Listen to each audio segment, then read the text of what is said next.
আসসালামু আলাইকুম রহমতুল্লাহ। সুপ্রশ্মলি অবশেষে কিন্তু কুল উসমান ভলিউম নাম্বার 192 প্রথম ট্রেলারটি রিলিজ হয়েছে। দর্শক, 192 নম্বর ভলিউমের প্রথম ট্রেলার অনুযায়ী কি কি হতে যাচ্ছে ভলিউম নাম্বার 192 সেটাই আজকের ভিডিওতে একেবারেই বিস্তারিত আলোচনা করবো। দর্শক, কথা না বাড়িয়ে চলুন সরাসরি মূল ভিডিওতে চলে যাই। সুপ্রশ্মলি কুল উসমান ভলিউম নাম্বার 192 প্রথম ট্রেলার একদম প্রথমে দেখতে পাচ্ছি ওসমান বে ঘোড়ায় আরোহণ করে কোথাও যাচ্ছে। এখানে বলতেছেন, আমরা বিজয়কে এবং আমাদের সন্তানদের দৃষ্টিভঙ্গিকে স্থায়ী করব, যারা জিহাদকে বিবাহের মতো মানে আনন্দের মতো উৎসবের মতো মনে করে। তাই এখানে ওসমান বের সাথে কিন্তু মোটামুটি একটি বাহিনী রয়েছে এবং এটা বড় সড়ই একটি বাহিনী। তবে এই বাহিনী যে সব সৈন্য রয়েছে তা কিন্তু না। এখানে ওসমান বের নেতৃত্বে এক বাহিনী থাকবে, তুর্গুত বের নেতৃত্বে আলাদা আরেক বাহিনী থাকবে, কোচাবের নেতৃত্বে আরেক বাহিনী থাকবে।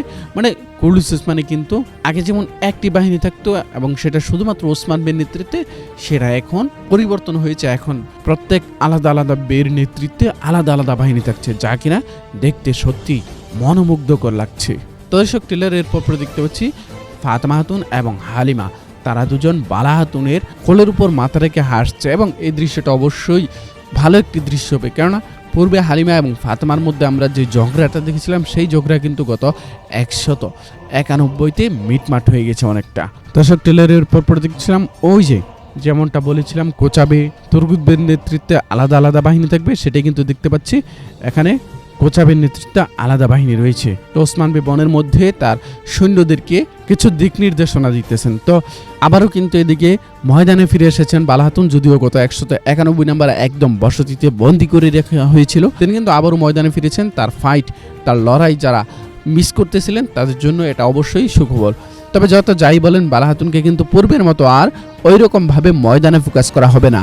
বালা খাতুনকে ময়দানে ওই রকম আর আগের মতো টানা হবে না, যার ইঙ্গিত গত 191তেই পাওয়া গিয়েছে। তবে হ্যাঁ, কিছু তো অবশ্যই থাকবে, কারণ তারাও রেটিং ধরে রাখার চেষ্টা করবে। বালা খাতুনকে যত বেশি ফোকাস করা হবে, রেটিং কিন্তু তত বাড়বে। এটা কিন্তু একটা অপ্রিয় সত্য কথা, স্বীকার করতেই হবে। তো যাই হোক দর্শক, ট্রেলারের পর দেখতে পাচ্ছি সোফিয়া কমান্ডার গ্লাদিওস সম্রাটের সামনে উপস্থিত। এখানে সম্রাট বলতেছে, মহান রোমের জন্য তোমাদের মধ্যে যে শত্রুতা রয়েছে শেষ করে ফেলতে হবে, শত্রুতা রাখা যাবে না। অর্থাৎ কমান্ডার গ্লাদিউসকে ক্ষমা করে দিবেন সম্রাট, এবং সোফিয়া কমান্ডার গ্লাদিউস সম্রাটের আদেশের অধীনে চলে আসবেন এবং সম্রাটের নির্দেশ অনুযায়ী, সম্রাটের পরিকল্পনা অনুযায়ী আবারও তুর্কিদের বিরুদ্ধে লড়াই করে যাবেন। তো বুরসা কিন্তু পুনরায় আবারও সম্রাটের অধীনে চলে যাবে এবং কমান্ডার গ্লাদিউস, সোফিয়া তারা সবাই একত্রিত হয়ে ওসমান বেদের বিরুদ্ধে প্রতিরোধ গড়ে তুলবে। জেম টেলিকমের শুভ উদ্বোধন উপলক্ষে চলছে বিশেষ অফার। একসাথে 3টি বা তার অধিক পণ্য অর্ডার করলেই পাচ্ছেন সারা বাংলাদেশে ডেলিভারি চার্জ একেবারেই ফ্রি। স্ক্রিন দেওয়া হোয়াটসঅ্যাপ নাম্বার অথবা জেম টেলিকমের ফেসবুক পেজ থেকে অর্ডার করে সারা বাংলাদেশের যে কোনো প্রান্ত থেকে একেবারে ঘরে বসেই আমাদের পণ্যগুলো কিনতে পারবেন। তো আমরা গত ভিডিওতে বলেছিলাম, যেহেতু সম্রাটকে আনা হয়েছে সেহেতু তিনি আরও বেশ কয়েকটা সিনে থাকবেন এবং সেটাই হচ্ছে আগামী 192তেও তিনি থাকবেন। সেই সাথে সম্রাটের বিষয়ে আরেকটা কথা বলি, এই সম্রাট চরিত্রে অভিনয় করা অভিনেতা কিন্তু ঠিক একই সময়ে আরও একটি সিরিজে অভিনয় করতেছে। সেটা হচ্ছে আরও একটি তুর্কি জনপ্রিয় সিরিজ মেহমেদ ফতিলার সুলতানি, যেখানে তিনি মারা খাতুনের পিতা সার্বিয়ার দুরাদ ব্রাঙ্কোভিচের চরিত্রে অভিনয় করতেছে এবং সেখানেও তিনি একই সাথে অভিনয় চালিয়ে যাচ্ছেন। মানে এই লোকটার, এই অভিনেতার লুকের মধ্যে আলাদা একটা আভিজাত্যের চাপ আছে, সম্রাট সম্রাট একটা ভাব আছে। তো যাক দর্শক, ট্রেলারের পর দেখতে পাচ্ছি তুর্গুত বে তাঁবুতে তার সেনাদের সাথে রয়েছে। এখানে মূলত অন্যান্য আলপদেরকে তার বীরত্বগাথা, যেই অতীত ইতিহাস রয়েছে সেগুলো শোনাবেন এবং তার লম্বা হায়াতের এই জীবদ্দশায় অতীতে তিনি কি কি করেছেন সেই বীরত্বগাথা ইতিহাসগুলো সবার মধ্যে তুলে ধরবেন। তুর্গুত গাজীর চরিত্রে অভিনয় করা অভিনেতা চেঙ্গিস কুসকুন ইতিমধ্যে কিন্তু সাংবাদিকদের প্রশ্ন উত্তরে তিনি বলেছেন যে তিনি এখন একজন অভিজ্ঞ ব্যক্তি হিসেবে মূলত সিরিজে তার চরিত্রটাকে কন্টিনিউ করে যাবেন। মানে সাধারণ কোনো আলপের মতো না, তিনি একজন পরামর্শদাতা, উপদেষ্টা হিসেবে সিরিজে থাকবেন, পাশাপাশি লড়াইও চালিয়ে যাবেন। যেহেতু তার ফাইটিং স্কিল ভালো, তাই তাকে অবশ্যই লড়াইয়ের ময়দানে দেখতে চাই আমরা সবাই। এদিকে দর্শক, আমরা দেখতে পাচ্ছি কোচাবে, হাসান বে, ইগিত বে, আলাউদ্দিন বে তারা সবাই দাঁড়িয়ে রয়েছে। এখানে ইগিত বে আস্তে করে নেমে যাচ্ছেন। এখান থেকে নেমেই সম্ভবত কমান্ডার গ্লাদিউসের কাছে কোনো তথ্য পাচার করতে যাবেন ইগিত বে। তা আমরা দেখতে পাচ্ছি একটি সারাইখানাতে ইগিত বে এবং কমান্ডার গ্লাদিউস দেখা করতেছেন। আর যাই বলেন, ইগিত বের লুকের মধ্যেই কিন্তু একটা চোর চোর ভাব আছে।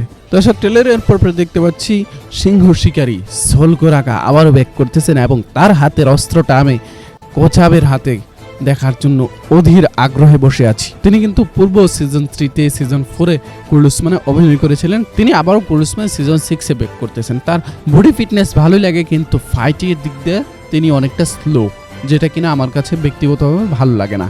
তবে আমার কাছে ভালো না লাগলেও আর অনেকের কাছে হয়তো ভালো লাগে। আপনাদের কার কার কাছে সোলকোরাকা কেমন লাগে সেটি অবশ্যই কমেন্ট বক্সে কমেন্ট করে জানিয়ে দিন। এদিকে দর্শক আমরা দেখতে পাচ্ছি নেকড়ের ছদ্মবেশ ধরা নতুন কিছু বে, এদের নেতৃত্ব দিচ্ছেন তুর্গুত বে।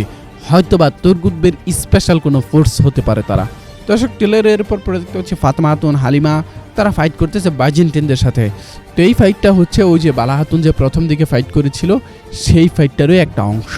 তো এদিকে আলাউদ্দিন বে, হাসান বে, আইকোর্ট, কানিউমাস তারা একদম গালে কালি লাগিয়ে বলতেছে আমার বিবাহ হলো শাহাদাত।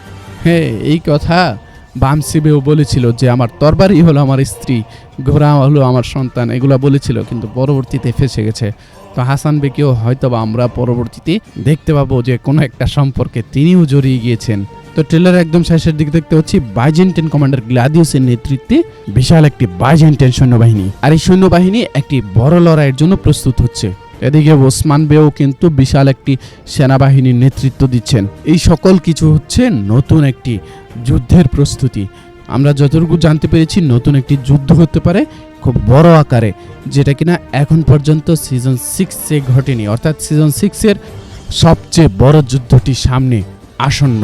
এখানে ওসমান বে বলতেছে আমাদের এই অভিযানের মাধ্যমে আমরা ন্যায়ের অস্ত্র দিয়ে তাদের হৃদয় ছিন্ন ভিন্ন করে ফেলবো। দর্শক আমরা অনেকদিন পরে একটি বড় যুদ্ধ দেখতে পাবো সামনে, তবে সেটা 192 না সামনে হতে পারে। তো যাই হোক দর্শক, সবকিছু মিলিয়ে এই ছিল আজকের ভিডিও। আজকের ভিডিওটি আপনাদের কাছে কেমন লেগেছে সেটি অবশ্যই কমেন্ট বক্সে কমেন্ট করে জানিয়ে দেবেন। দেখা হচ্ছে সোনালী অতীতের পরবর্তী অন্য কোনো ভিডিওতে। আমাদের চ্যানেলটি যারা এখনো সাবস্ক্রাইব করেননি, এখন আমাদের চ্যানেলটিকে সাবস্ক্রাইব করে পাশের বেল আইকনটি বাজিয়ে দিবেন। আসসালামু আলাইকুম ওয়া রাহমাতুল্লাহ। জেম টেলিকমের শুভ উদ্বোধন উপলক্ষে চলছে বিশেষ অফার। একসাথে 3টি বা তার অধিক পণ্য অর্ডার করলেই পাচ্ছেন সারা বাংলাদেশে ডেলিভারি চার্জ একেবারেই ফ্রি। স্ক্রিন দেওয়া হোয়াটসঅ্যাপ নাম্বার অথবা জেম টেলিকমের ফেসবুক পেজ থেকে অর্ডার করে সারা বাংলাদেশের যে কোনো প্রান্ত থেকে একেবারে ঘরে বসেই আমাদের পণ্যগুলো কিনতে পারবেন।